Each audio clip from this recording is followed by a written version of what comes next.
परमात्मने नमः। भगवान श्री कृष्ण उद्धव जी के मन की शंका का समाधान करते हुए बता रहे हैं कैसे किस आश्रम में और किस वर्ण व्यवस्था में रहने वाले का कर्तव्य क्या होता है। यह बताया उन्होंने यह भी कहा कि चाहे किसी भी वर्ण का हो, किसी भी आश्रम का हो, उसे गुरु के यहाँ जाना ही चाहिए। गुरु के यहाँ जा करके अपने सारे जो संस्कार हैं, वेद हैं, उन सबको कंठस्थ करना चाहिए और वहाँ शिक्षा ग्रहण करने के बाद वो जिस दिशा में जाना चाहे उस दिशा में जा सकता है। उन्होंने कहा यदि नैष्ठिक ब्रह्मचर्य ग्रहण करने की इच्छा न हो, अर्थात जो ब्रह्मचारी बनना चाहता है और गुरु की सेवा में ही अपने आप को मुक्त अवस्था में ले जाना चाहता है, उसे नैष्ठिक ब्रह्मचर्य व्रत ग्रहण कर लेना चाहिए और वेदों के स्वाध्याय के लिए अपना सारा जीवन गुरु की सेवा में ही समर्पित कर देना चाहिए। इस तरह से उन्होंने नैष्ठिक ब्रह्मचारी का गुण बताया कि उन्हें क्या करना चाहिए और उसे क्या नहीं करना चाहिए। उन्होंने कहा कि यदि वह ब्रह्मचर्य ग्रहण करने की इच्छा न रखता हो और गृहस्थ आश्रम में प्रवेश करना चाहता हो, विधि पूर्वक वेद अध्ययन समाप्त करके उसे भी वेद पढ़ना है, उसका अध्ययन करना है। क्यों करना है? क्योंकि उसे भी सदाचार का जीवन भी व्यतीत करना है। क्योंकि यदि उसके अंदर सदाचार का जीवन रहेगा तो जो संतानें होंगी उनके अंदर भी सदाचार का गुण होगा, नैतिकता होगी और वहीं से तो बच्चे गुरु आश्रम में फिर जाते हैं शिक्षा ग्रहण करने के लिए। यदि माता पिता का संस्कार सही नहीं होगा तो फिर बच्चों का संस्कार सही कैसे होगा। यही बात श्री कृष्ण जी यहाँ समझा रहे हैं कि वह गुरु के आश्रम में वेद अध्ययन समाप्त करने के बाद गुरु को दक्षिणा देकर और उनकी अनुमति आवश्यक है कि हम किस दिशा में जा रहे हैं या कौन से आश्रम में जा रहे हैं, गृहस्थ हो रहे हैं या ब्रह्मचर्य हो रहे हैं। क्योंकि उस समय किसी को भी मान्यता गुरु के द्वारा ही होती थी और लोग यही पूछते थे कि तुम्हारे गुरु कौन है।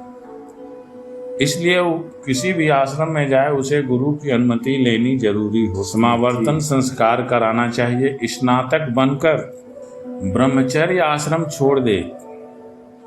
ब्रह्मचारी को चाहिए कि ब्रह्मचर्य आश्रम के बाद गृहस्थ अथवा वानप्रस्थ आश्रम में प्रवेश करे। यदि ब्राह्मण हो तो संन्यास भी ले सकता है अथवा उसे चाहिए कि क्रमशः एक आश्रम से दूसरे आश्रम में प्रवेश करे।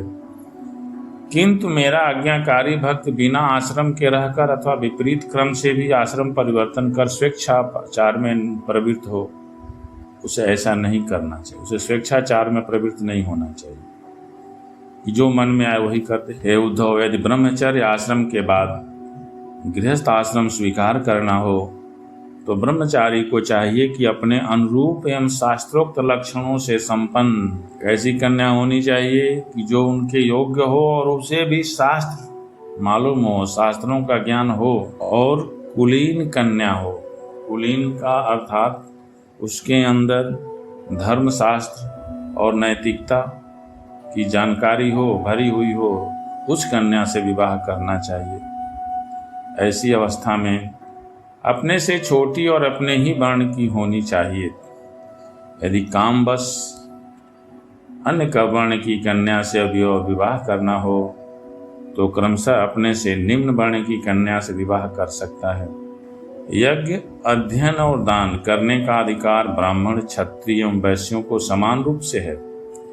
सभी लोग समान रूप से यज्ञ भी कर सकते हैं, अध्ययन भी कर सकते हैं और दान भी दे सकते हैं, परंतु दान लेने, पढ़ाने और यज्ञ कराने का अधिकार केवल ब्राह्मणों को। यह बात यहाँ समझ लेनी चाहिए कि दान लेने, पढ़ाने और यज्ञ कराने का अधिकार केवल ब्राह्मणों को ही है। ब्राह्मण कौन है इनका परिचय मैं पहले दे चुका हूँ।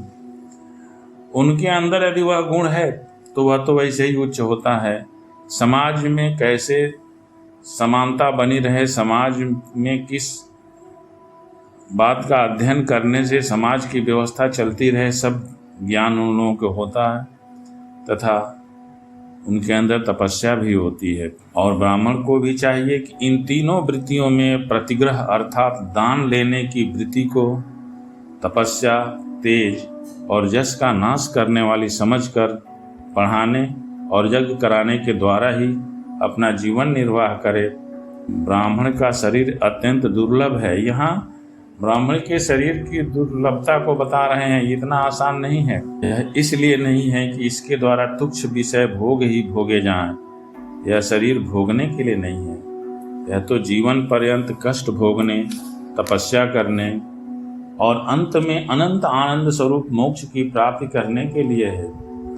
जो ब्राह्मण घर में रहकर अपने महान धर्म का निष्काम भाव से पालन करता है और खेतों में तथा बाजारों में गिरे पड़े दाने चुनकर संतोषपूर्वक अपने जीवन का निर्वाह करता है, साथ ही अपना शरीर, प्राण, अंतःकरण और आत्मा मुझे ही समर्पित कर देता है और कहीं भी अत्यंत आसक्ति नहीं करता, वह बिना संन्यास लिए ही परम शांति स्वरूप परम पद को प्राप्त कर लेता है।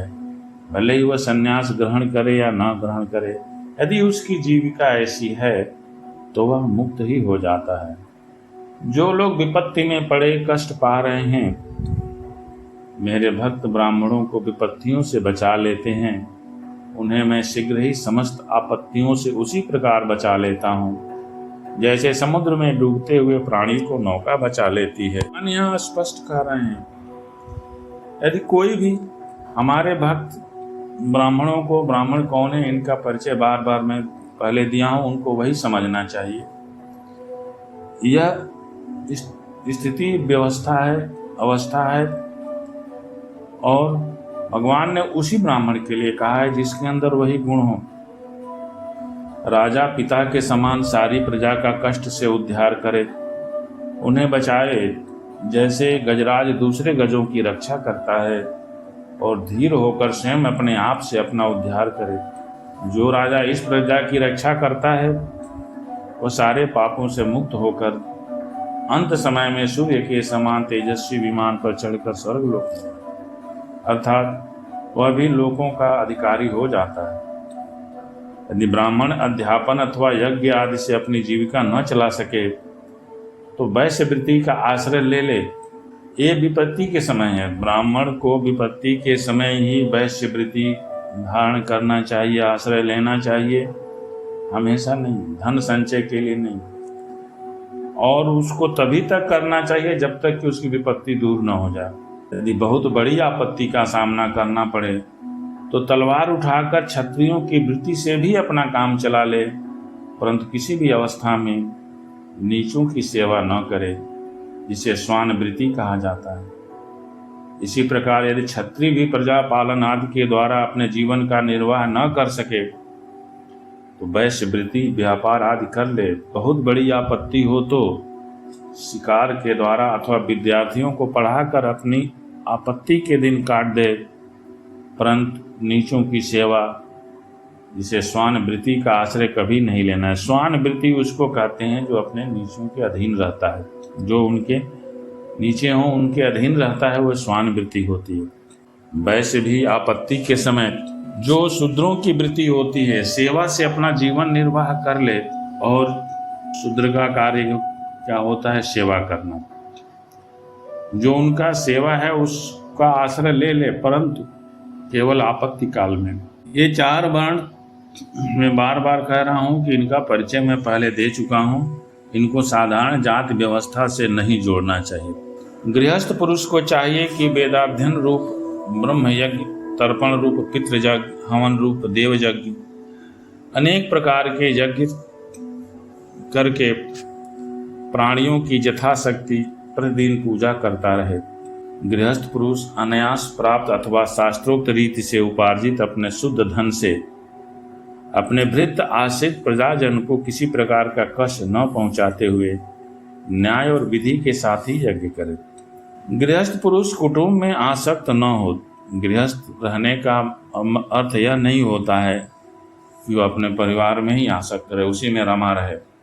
बड़ा कुटुंब होने पर भी भजन में आलस्य न करे।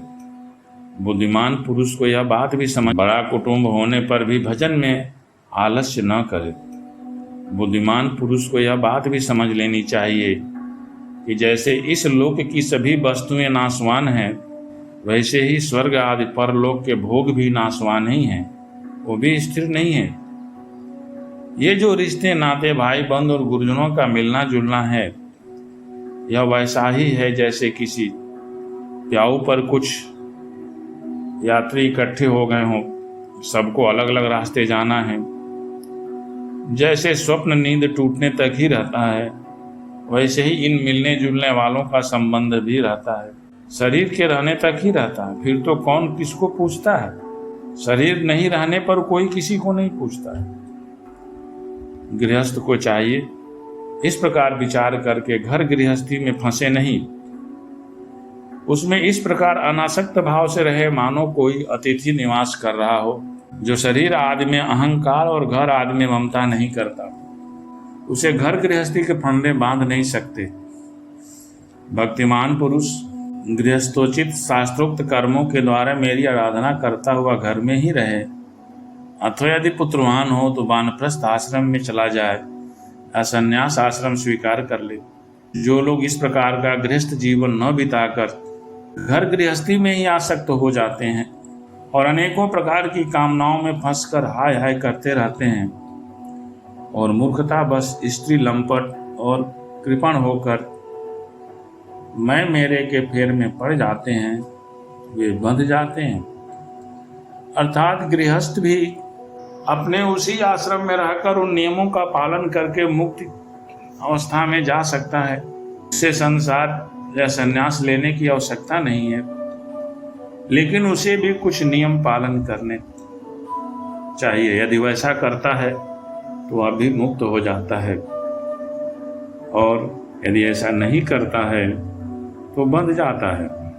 वह यही सोचता रहता है कि मेरे आश्रित जो लोग हैं, बूढ़े हो गए हैं, बाल बच्चे हैं, छोटे छोटे हैं, मेरे न रहने पर अनाथ और दुखी हो जाएंगे, फिर इनका जीवन कैसे चलेगा। इस प्रकार घर गृहस्थी की वासना से जिनका चित्त विक्षिप्त हो रहा है, वह मूर्ख पुरुष विषय भोगों से कभी तृप्त ही नहीं होता। उन्हीं में उलझकर अपना जीवन खो बैठता है और मरकर घोर तपोमय नरक में जाता है। भगवान श्री कृष्ण ने उद्धव जी को जो उनके प्रश्न थे बड़े स्पष्ट रूप में समझा दिया कि चाहे समाज में हो, चाहे संन्यास में हो, कहीं भी रहे, उसे नियमों का पालन तो करना ही चाहिए, उसे ज्ञान तो लेना ही चाहिए, गुरु के आश्रम में जाना ही चाहिए, चाहे कोई भी हो। यदि उसे गृहस्थ भी बनना है तो भी गुरु के आश्रम में जाना ही चाहिए। उसे सारे नैतिकता, वेद और धार्मिक ज्ञान होना आवश्यक हो, फिर उसके बाद वह जिस आश्रम में जाना चाहे वहां जा सकता है। इसी से समाज में नैतिकता फैलती है, समाज में अराजकता नहीं फैलती है। इस प्रकार श्री कृष्ण उद्धव जी को सभी लोगों के धर्मों का उपदेश किया।